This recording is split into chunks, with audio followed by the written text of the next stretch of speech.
From Ministry of Culture, Sports and Tourism, we have Deputy Minister Won Yong-gi.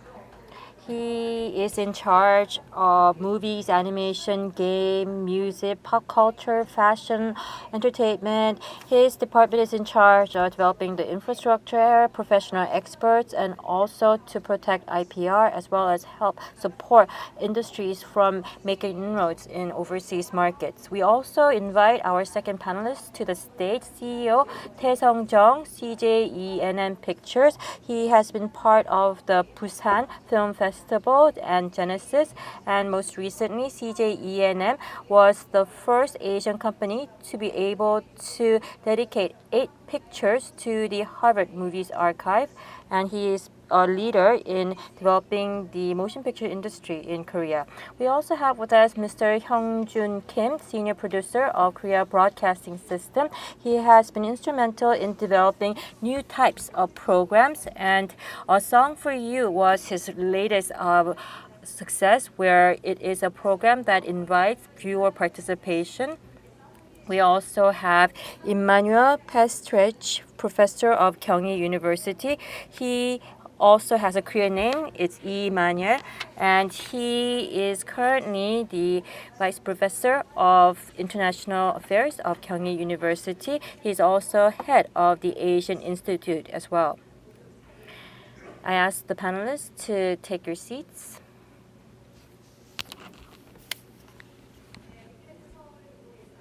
Welcome to Big Tent Seoul 2013. Let's give a big hand to our panelists on the stage. Because I am a reporter, I would like to, and I often interview people like them, and I have previously interviewed these leaders, and it's very meaningful that I am able to have 4 of these experts all at once to be able to discuss a very important topic. As I have said before, the theme of the panel discussion is Korean culture and the internet. We don't have much time, and we want to hear from each expert. And so let me just briefly describe how I want to lead the panel discussion. When we talk about the Korean culture and expansion of the Korean culture around the world, we want to first discuss the rationale behind why we want to take Korean culture outside to the world, and what is the probability of this initiative being successful, and where are we today. And possibly what you may think may differ from the people's view who are currently in the midst of developing the Korean contents to be able to introduce to the world. So we'd like to hear the views of the panelists first, and I'm sure this initiative is quite challenging, and you have high expectations as well. So we'll just go over some of the key challenges facing this effort, and lastly, I just want to discuss in greater detail of exactly what we need to do to introduce Korean culture to the wider global audience. So for me, I would like to ask you to jump in. If you have any inputs that you'd like to share, feel free to comment at any time. We're talking about globalizing Korean culture and the expansion of the Hallyu or Korean pop culture.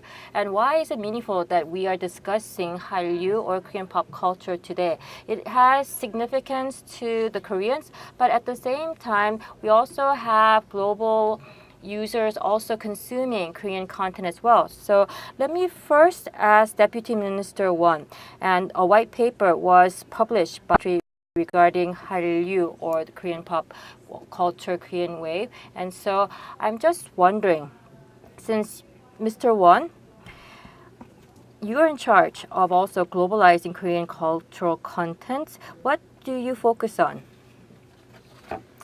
First of all, to talk about why we want to introduce Korean culture to the world. Yes, I think it's important that we discuss the why, but at the same time, we also should take note of the current popularity of Korean culture in the global stage. Culture is part of people's lives, and if you have that definition, of culture, I think that we are able to give a universal value to the global audience, meaning whether it's a drama or movie or Korean music, K-pop. You will see that we're talking about romance between a man and a woman, or it's a story about a family. But it's a close-knit family in a world where there is the dismantling of that family fabric in our society. We also have these universal values such as war, peace. All of these key values are in the Korean cultural contents. I used to work in London for 3 years. I was part of the Korean agency promoting Korean culture in the world. And what's interesting about the response that I have seen from the global audience, and in London, we were able to invite young people, about 30 of them, and we were carrying out various sessions, introducing them to the Korean culture, and we were able to have a discussion amongst parents and their children about family. And we asked people why they liked K-pop at this time. And the value of Korean pop music, they were talking about passion and diligence. I've been working at the cultural agency, and I have seen kids who would skip school and come to our meetings, and so I really did not think that these kids were studious students at home, but their view of the Korean singers, the Korean idols, they view them as singers, entertainers who are passionate, dedicated, and performing for them. And so for them, they are learning from their idols that because they see that idols are so passionate, that they are more passionate about schoolwork and they're able to have better grades as a result. And their parents also agreed. Now, K-pop and K-pop singers, these new teen idols are representing words like diligence, passion, and commitment. So kids are learning from them, and they're more dedicated, more diligent, and more passionate about school, and have better relations with their schoolmates, and they're getting better grades. So for us, we see that we are sharing what I would call a universal value. And because of it, that is the why, the driver behind the popularity of Korean culture in the world stage today. In the case of the London Olympics, we saw that not just the British people, but people from all around the world were able to experience Korean culture during the events that took place in London during the Olympic period. I actually saw that when I visited. So experiencing Korean culture in another country, that is to say in England, I saw that the potential of Korean culture being spread out into the global scene is a very high, it has a very high likelihood for success. So I think these words may have resonated with many of the Korean people participating today, but we have with us Professor Pastrich, who is actually a non-Korean. He is someone who is knowledgeable in the modern culture as well as the past culture, and also he is an expert in not only Korean culture but also that of Japan and China. So from the East Asian cultural perspective, as an outsider, what kind of attractive traits does Korean culture have? Well, I actually majored in Chinese studies in university, and I lived in Japan for about 6 years. But I think that the cultural vitality is definitely the strongest right now here in Korea, especially introduction of new cultural areas through a system. I think that is very solid and healthy here in Korea.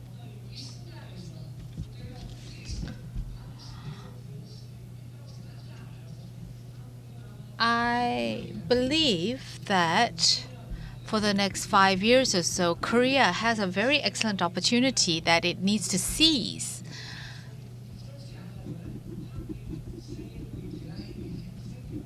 That will allow Korea to grow and be much more successful on the international scene. The traditions of Korea, there are parts that can be adopted in the modern era. If you are able to do this very wisely, then I believe that there's a lot of potential and possibility for Korea. And actually, many countries are having very high expectations for Korea because many people vaguely think that the future growth will come from Asia. The sheer size of the Chinese economy may be an important factor, but in reality, there are limitations and constraints in China. There is a lot of cultural tradition in Japan, but in terms of dynamism, Japan falls behind. So from that perspective, I believe that Korea is in a very right situation to build upon that potential. Yes, I believe that the professor has a lot of knowledge in terms of the Chinese culture and Japanese culture as well.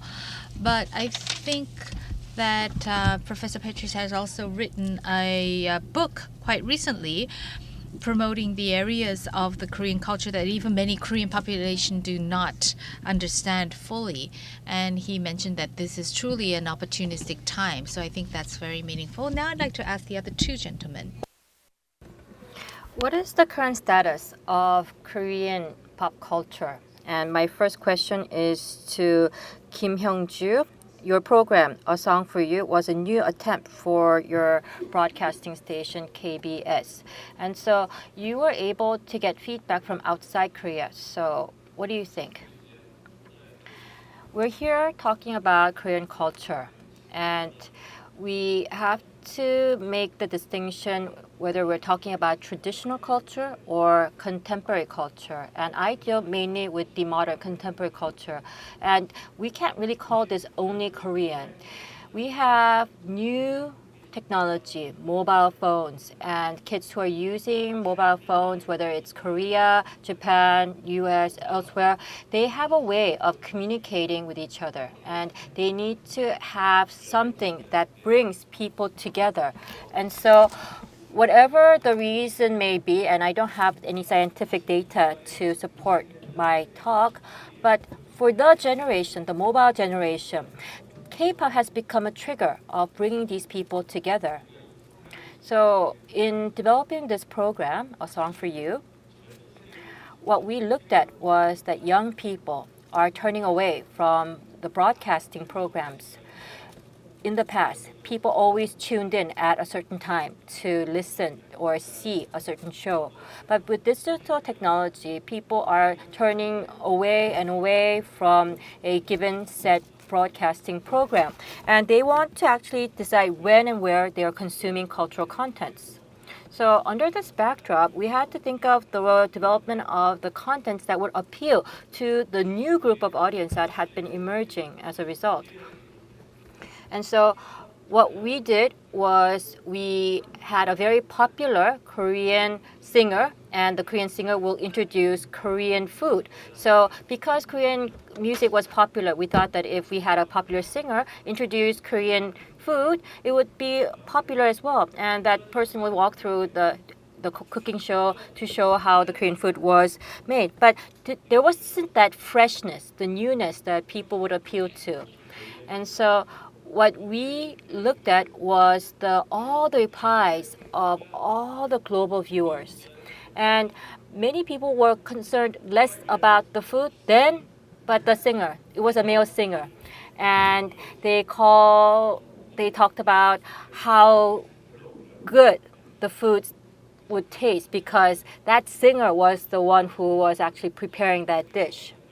And so we wanted to really address the needs of the current audience, and thus we looked at the radio program of the past. When we were teens, we listened to the radio, and we listened to radio because we wanted to be alone in our own room. We didn't want to have any discussion with our parents, and it was your own space. and listening to the radio, you felt like the singer was actually singing to you. And we wanted to actually revive that sense of feeling. And so in the past, people would write to DJs on a postcard. And so what we wanted to do was people to give feedback. And so give us feedback, give us your comments about who you wanted to hear sing to you. And in the past, we had people just voluntarily writing postcards. But now it's so easy to participate because if you had a mobile phone, then you're able to give your input, and we got feedback from about 140 countries, and we had about 190 sites that were tuning into the YouTube video. And so we're not trying to introduce, this is a different culture. Maybe you can enjoy this. It's not our message. We were actually trying to engage the audience. Engagement was critical for our success. And Syria was under an internal conflict, and it was a very bad resolution video, and this teenager, 14-year-old girl, was saying that her friends were leaving Syria, and her best friend and her used to listen to Justin Bieber's song, and she wanted Nick Hun, a Korean singer, to sing Justin Bieber's song. So for us, that we knew that was it. It was a hot item that we could pursue.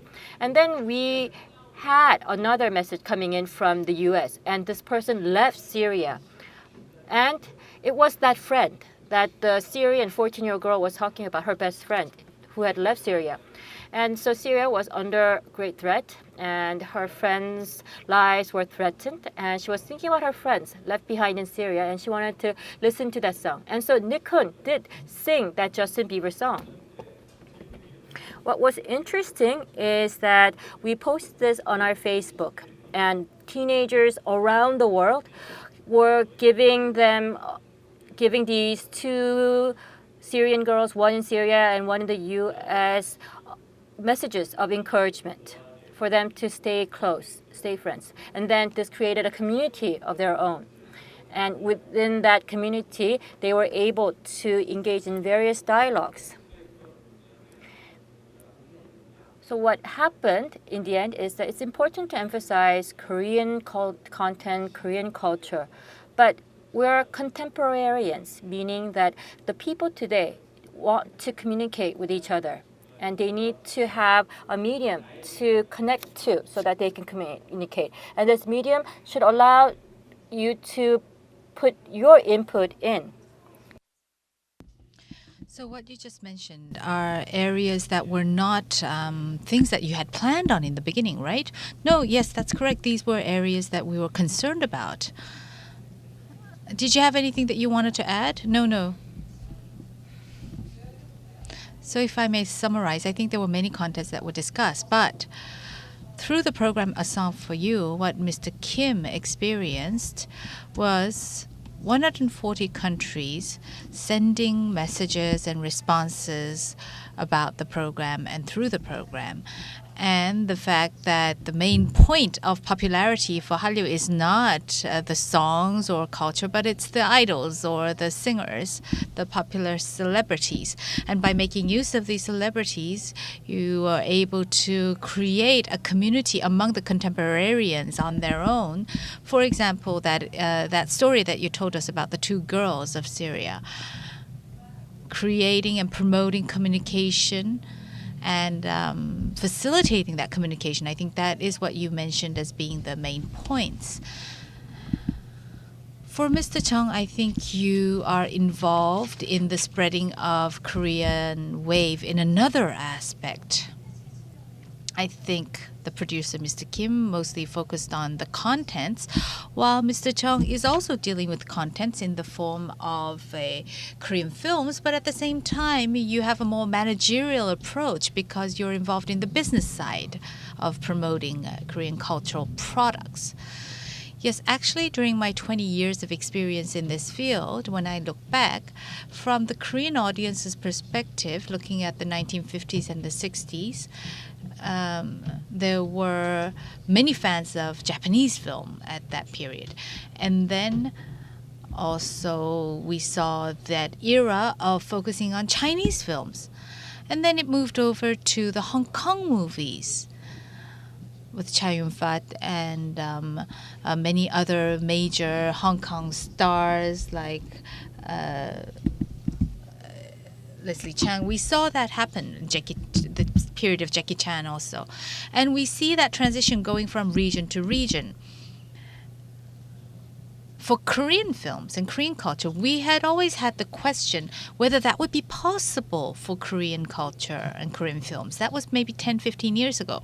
But now you see that Korean films, Korean fashion, Korean food, Korean music, the overall Korean lifestyle has become popular around the world. Not just in Asia, but also in Europe, in North and South America.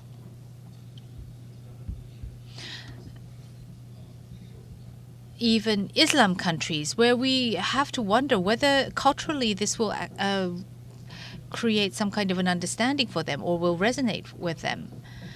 Definitely we are in a period where there is a momentum of growth for Korean culture. And looking back at where the origins came from,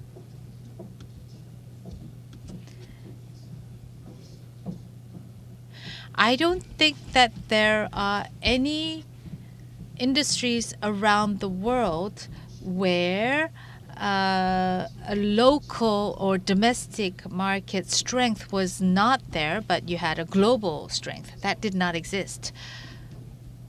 So the Hallyu, or the Korean wave that we often refer to in terms of the cultural contents, commercializing it and how can we maintain that commercial success is something that we are challenged with as a future task. Because if you see what has happened to Japanese and Chinese films, they are not in the heyday as they had experienced in the past. But if you look at CJ ENM, ENM actually stands for Entertainment and Media. And we have many employees involved in not just film, but TV programs, music, and many other areas. How can we promote this and how can we sustain it to be more viable and long-term on a commercial basis? This is what we are focusing on. One thing that is certain is that people were in the center of such trends. It was the person who was singing the song, it was the person who was making the film or starring in the film. So people were at the forefront. Then what is next? If we still look at a specific director of China and Japan, they are still actively working. But the culture that they are a part of, for that to be prolonged and sustained, that's another issue. So whether we are talking about music, film, or TV programs, the people who are gaining a lot of popularity, if you don't have similar people coming up in the next generation, then it won't be able to be sustained in the future. So how can we make it be sustained? That is another task. I believe that the answer lies in industrializing these things. The reason that Hollywood was able to be maintained was that a certain quality level of contents was able to be distributed around the world and provided around the world based on a system. So I believe that we need to look at the development of a future system that will completely make this industry sustainable, a repeatable type of a system that does not rely on a person or an individual, but on the industry itself. That capability is something that will decide the future of our culture, I believe. So the industry is involved in these efforts. The government is also involved in these efforts. So you are preparing for that, you're saying?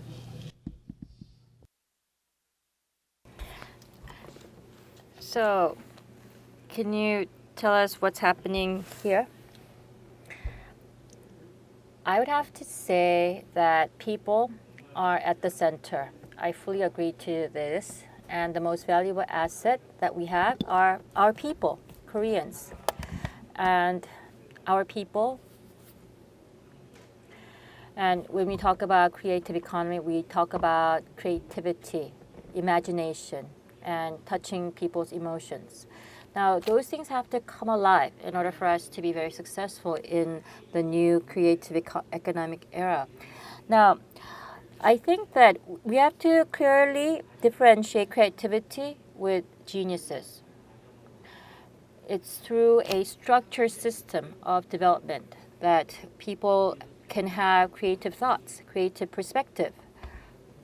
So the government to develop creative talents, and they have been trying to foster about 240 talents, and they're trying to support programs for this end.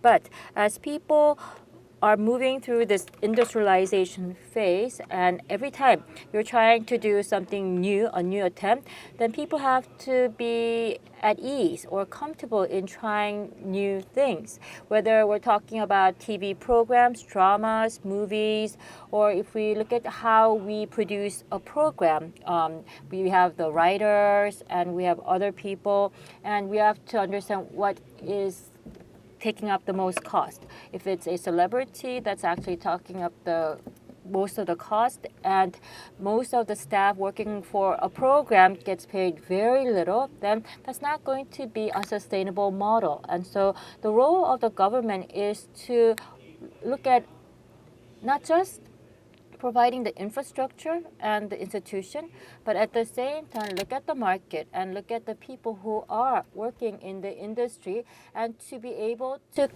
create an ecosystem, a symbiotic relations that will benefit all participants. And I would just like to add that Asian countries, and if we look at what the Korean government is doing, I have to say that Korea is a leader because it has successfully been able to marry the contents with the industry, and commercialization is being done very well amongst all compared to other Asian countries. And that is why Korea is serving as a role model for other Asian countries. I think Mr. Chung has very naturally led us to the next topic, which we wanted to deal with, which are the challenges for the future. So this is the next segment of our panel discussion. As was just introduced, what is most important is to create that ecosystem and industry. And Korea is doing relatively well. However, can this be sustained and maintained in the future? And in order to make that possible, what do we need to do? This is the challenge that we would need to deal with, or else we will go through the same experience that Japan and China went through. So, Mr. Kim, in your experience in the broadcasting field, have you had experiences where you thought, yes, maybe this is becoming too much of a bubble? Well, I believe actually we're very strong fundamentally compared to those concerns. During the last 10 years, in various fields, the government has given a lot of investments for the cultural sector, and many people in the cultural field have become much more advanced than we think. Very competitive compared to other countries. So the main point is how that investment can be maintained in the future as well.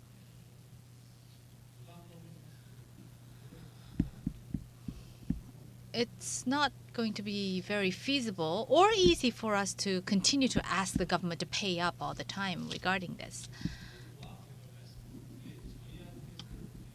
But I think the new opportunity that lies ahead for us is that there are many global conglomerates that are Korean companies. There may be some regulatory issues that are constraints and limitations for Korea, but overseas that may not be that much of a problem. For example, our program A Song for You was able to be pursued thanks to the support from LG Electronics, which for the Korean operations, we were faced with various regulations, but for the overseas and international audience, that was not a problem. So how can we appropriately link up the support from not only the government, but from the private sector as well is a very important task for the future. In terms of language barriers, this was actually one of the most important barriers for us. Because if we are going to send this out to Vietnam, we would need translators for Vietnamese and for all other markets that we want to seek. That meant a lot of cost for us. But fortunately, mostly all of the communication was done either in Korean or in English, not in their mother tongue. So that was one thing that surprised us once again. Maybe this is a common trait for teenagers around the world of this digital era. Because these teenagers, they don't have this big concern about language. If you like something, because you like it, you're able to learn that language. Many K-pop fans around the world, these teenagers are quite fluent in Korean. They work hard to be fluent in Korean. And if that doesn't work, they use English. And if that's related to K-pop, Dr. Emmanuel Pastrich, you know that Korean language is very difficult to learn, and it's very different in terms of syntax with the English language. So for us, we have difficulty even mastering our own language. So not just focusing on K-pop, but in general. And you're also an expert in Korean traditional culture as well. So in terms of cultural content, do we do have a language barrier? I don't think it plays an important role.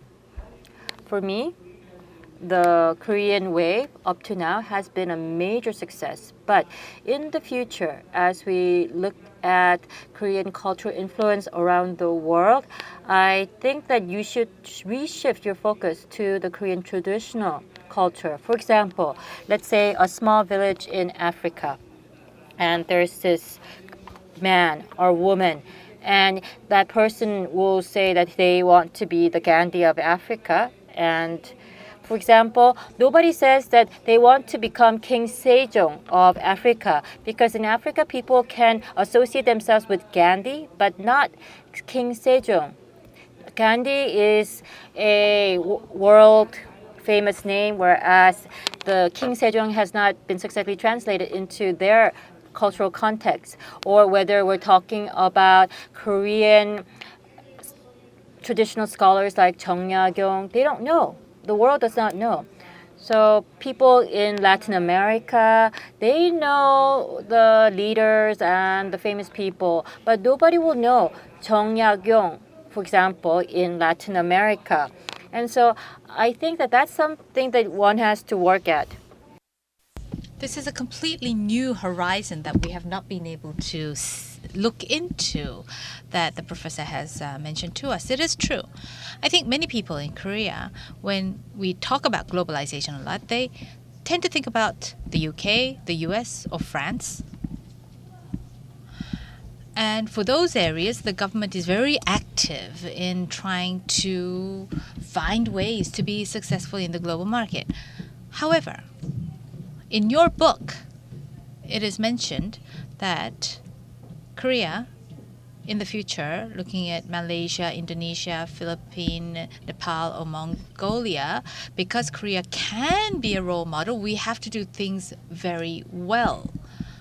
So in order to spread Hallyu, the private sector, the cultural sector, and government are cooperating very actively. Do you believe that this is a good path that we are pursuing?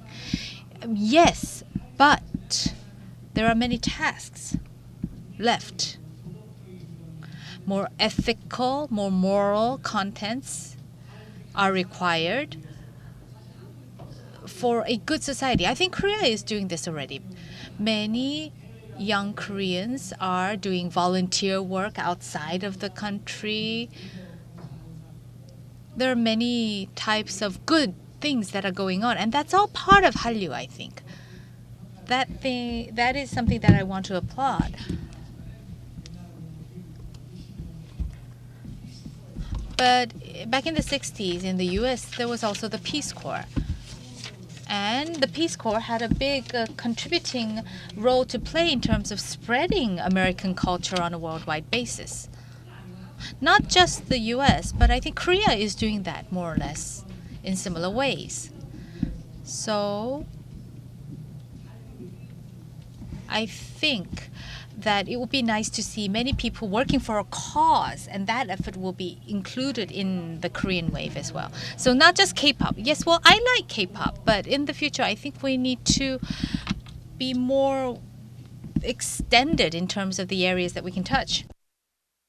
So beyond just the entertainment and media contents, we're going to need to upgrade the level of Korean cultures. And to do this, we need to be able to have a systemized promotion. And sometimes we go to a theater just to enjoy the popcorn, and the movie just is not so memorable after we leave the theater. But there are movies where they stay with us for our entire life. And so there are differences, and whether it's drama, movie, or a song, I think that we also have to think about the perpetuality of the Korean cultural content as well. That it's not just a one-off consumption. And to do this, we really need to have a long-term vision and to make sure that it doesn't end as a fad or a trend. So I'm sure you may have some detailed study already done for this to make it more perpetual. And in the interest of time, I will just make it very short. For example, in introducing Korean movie, it's something that we have done in the global stage, but after that has been done, and in some areas it's very difficult to distribute Korean movie in certain markets, then we have to actually go and send someone so that they can actually promote the films in that market to make it successful. And in some cases, we actually go to that market and make a film about Korea in that market so that we're able to introduce the Korean content in that local context, and they're able to consume in a more accessible way. So I think there are various ways of approaching this. We could just export directly, but at the same time, to promote the distribution, maybe we need to go to that market to successfully promote the films. Or we just make local films in that respective local market to target, for example, Chinese market. We make films in China, and thus we have to do these different approaches, and each approach will help us to be more competitive and have a stronger infrastructure in the end. We have 5 minutes left, so we don't have much time left. I would like to give maybe 1 or 2 minutes maximum for each of the panelists for anything they would like to add or anything that they would like to emphasize before the panel discussion ends. Well, in my case, I'm actually not really fit for this dialogue because I'm not a fan of Korean music or K-pop, or I do not enjoy a lot of spicy foods, but nevertheless I am interested in the traditions that have built Korean culture until now. So the 500 years of Joseon Dynasty, there were many traditions that have been a strong foundation for the current Korea, and I believe that it is important for us to review those strengths that can be utilized for the future of Korean culture. One thing that I would like to mention is a German girl actually published a novel, and the main character was actually set on Juno of the K-pop group 2PM. That was very interesting. So this era is really moving around the digital generation who are more universal. They are not confined by the nationalities. A German girl can write a novel about a Korean pop star, and in that way there are many inspirations and influences that go back and forth. So the cultural strategy and businesses that we have thought about until now, of course, those are valid, but we really need to think out of the box to see new perspectives arising. Yes, well, from the government's perspective, I would like to take this opportunity to mention to you, I don't know if you have thought about this in the past, but at the end of the film, when the titles go up and the credits go up, there are many cases where you see the Ministry of Culture being written there. And you may have been curious about why this is so. There are many investments that are being made by our ministry in many of the Korean films. Why?